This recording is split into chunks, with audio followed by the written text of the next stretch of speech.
Ruptura. Mientras lo miraba abrocharse los botones de la sotana, pensó que no tendría el valor para hacerlo.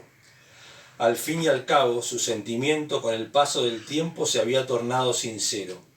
Pero ahora, en la penumbra de la habitación, mientras advertía con qué firmeza él alisaba con sus manos el género negro, ella sufría lo irrevocable de la decisión. La había tomado por sorpresa, casi tanto como el inicio de la relación.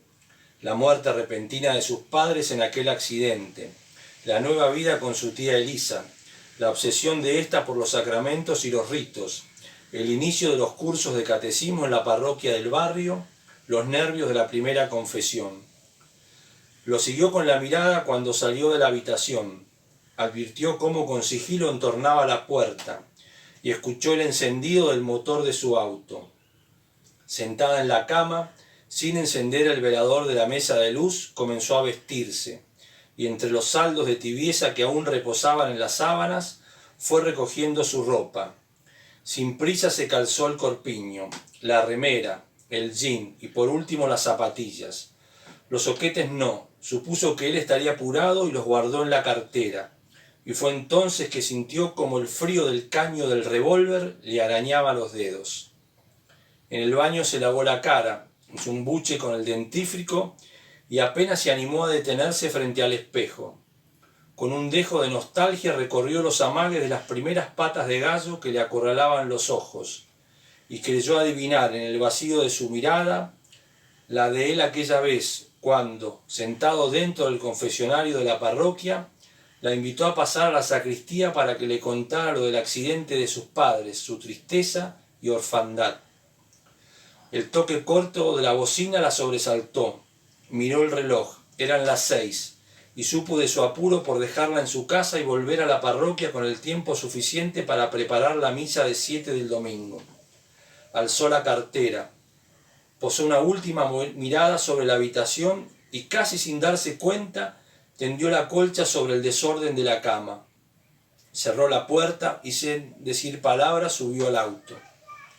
El recorrido era el mismo, el de tantas veces, miércoles y domingos a esa hora, pero esa vez sin música en la radio, ambos incómodos de silencio, y entonces sintió que desde el camino la asaltaban los fantasmas de los primeros estupores y confusiones, allá en el salón de la sacristía, de aquel no poder comprender lo que pasaba, y también de esa maldita curiosidad que la atrapaba entre el querer, saber y no ceder, y después la parálisis del decir o de callar, del temor a contar, y luego el agobio de la dependencia, del acostumbramiento, y todo confundido en una rueda vertiginosa de erotismo, sujeción y necesidad que en ella habían desembocado en algo que había creído que se parecería al amor.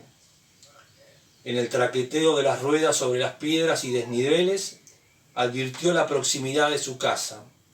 Quiso alargar su mano y acariciar la suya allí quieta, posada sobre la palanca de cambio, pero no se animó.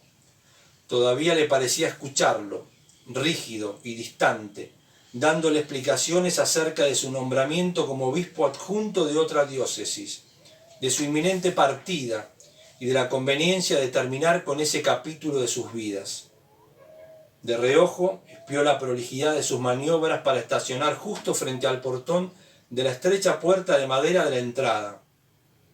La oscuridad de su casa le pareció mayor que otras veces. Se esperanzó cuando él apagó el motor, y en una fugacidad sin sentido pensó, tal vez se arrepintió. Me mirará a los ojos, me sonreirá como ayer, y sin decirme nada me besará con la pasión de tantos años, y luego me dirá de buscarme, como siempre, el miércoles, después del almuerzo. Pero no. Lo vio girar la llave del encendido como ausente, escuchó la explosión del motor, y ella se esforzó para disimular la incomodidad de una lágrima que comenzaba a rodar por su mejilla. Nadie dijo nada. Bajó del auto, buscó las llaves en su cartera, de pie junto al portón, rodeada de penumbras, y miró cómo el auto se alejaba rumbo a la curva de la salida. Dejó caer las llaves, apuntó con frialdad, esperó que el auto girara y pudiera adivinar la sombra de la silueta recortada en la ventanilla del conductor, y entonces disparó, con el caño posado con delicadeza en la humedad de su labio inferior.